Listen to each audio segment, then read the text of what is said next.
इनको रुलाऊंगा मैं, इनको तकलीफ पहुंचेगी, मैं पहुंचाऊंगा तकलीफ इनको। अरे बिल्कुल खान साहब मान गए आपने तो फ्रंट फुट पर निकलकर जो शॉट मारा है पवेलियन से बाहर बॉल। ओए हो खान साहब, वैसे बड़े दिनों से टेंशन दे रखी थी आपने, क्या होगा क्या होगा क्या होगा, क्या तुर्क का पत्ता आपने जेब में रखा हुआ था।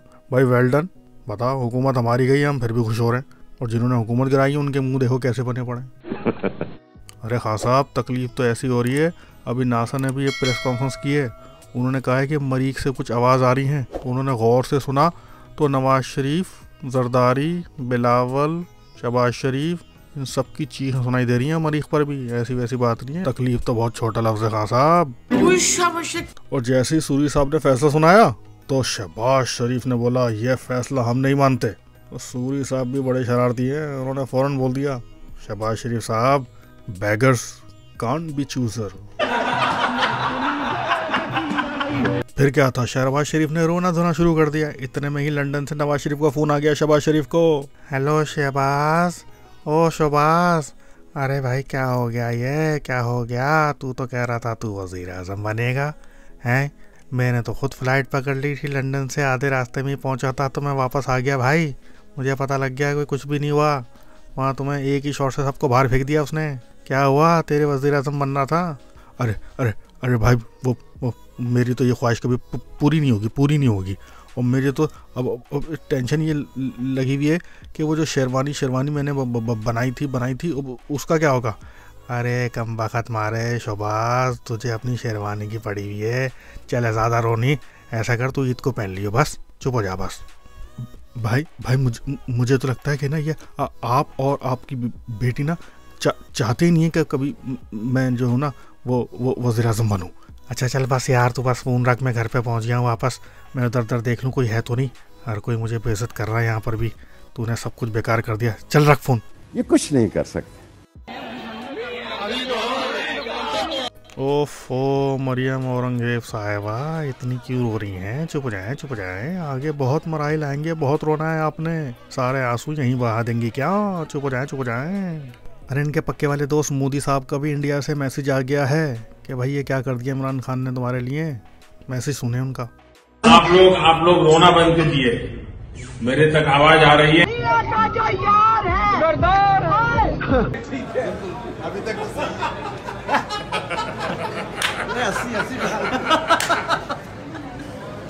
अरे ये तो देखें शहबाज गिल को, मुझे तो लगता है इमरान खान ने इनको स्पेशली अमेरिका से नून लीग वालों को चढ़ाने के लिए बुलाया हुआ है, कोई मौका नहीं छोड़ते हैं। देखो ज़ुबैर की बेइज्जती करके रख दी, बस अब हम बर्दाश्त नहीं करेंगे। और बस जैसे ही फैसला आया तो सफदारी साहब ने तो पीटीआई के सारे मुनर्रफ अरकान जो हैं उनको दोबारा से पकड़ा और वापस एक कमरे बंद कर दिया कि अब इनको बाहर नहीं निकालना जब तक ये मेरे पैसे वापस ना कर दें। मगर वो भी महा लोटे हैं, अब कह रहे हैं कि वो तो सारा पैसा दुबई पहुंचा भी दिया, अब हमारे पास कुछ भी नहीं है, छोड़ दो हमें।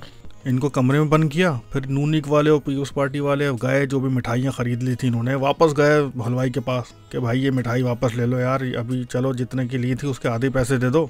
मगर वहाँ उन्होंने पहले से ही लगा के रखा हुआ है कि ख़रीदा हुआ माल वापस नहीं होगा भाई।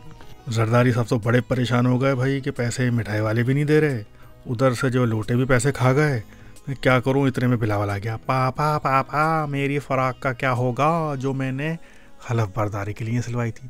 और जरदारी साहब तो झुंझला गए, अरे बंद करो ये सब भाई और मैं जा रहा हूँ वापस अस्पताल।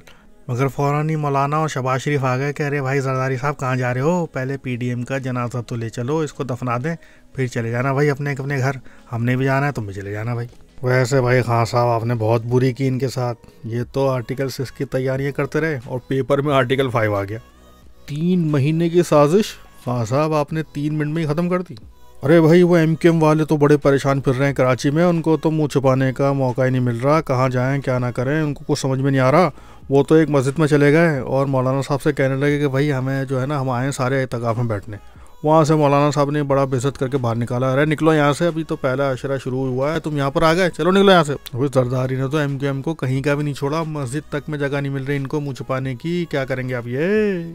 फंसा दिया ना तूने मुझे, तूने बहका दिया ना, तेरे कहने में मैं आ गया। अच्छा भी लगता तो यह है कि मौलाना फजलू साहब तो सख्ते में चले गए, कोई समझ में नहीं आ रहा, सब ढूंढ रहे हैं भाई कहाँ चले गए, किधर चले गए, कहाँ हैं, किधर हैं, क्या कर रहे हैं, क्या नहीं कर रहे, कोई तो बता दे। सब कुछ शुरू करके और भाग गए, अब बेचारे पीपल्स पार्टी, MQM और नून लीग वाले अजील ख्वार होते फिर रहे हैं। वैसे भाई पटवारियों, कुछ तो शर्म कर लें भाई, कुछ ज़रा सी ही गैरत का मुजाहरा कर लें। चलो खान अच्छा नहीं लगता, इख्तलाफ होगा, लेकिन आपके भिखारी नमूने ने तो आपको भिखारी, गरीब और मुफलिस कह दिया। वाकई कहता तो सच ही था, एक बिरयानी की प्लेट पर तो बिक जाते हो, जैसा तुम वैसा तुम्हारा भिखारी शहबाज। कोई दो राय नहीं है। इस वक्त हमारे मुल्क पाकिस्तान का सबसे बड़ा मसला ये था कि हम किसी बड़े सियासतदान को आइन और कानून के मुताबिक सजा नहीं दे सकते, जिसमें सबसे बड़ी रुकावट 18वीं तरमीम है। पाकिस्तानी अवाम को चाहिए कि आइंदा आने वाले इंतखाब में इमरान खान का भरपूर साथ दें और 2/3 अक्सरियत से कामयाबी दिलवाएं, ताकि वो इस मुल्क से इन करप्ट सियासतदानों का सफाया कर सके और हम खुली फजा में सांस ले सकें। इंशाल्लाह, इंशाल्लाह, इंशाल्लाह।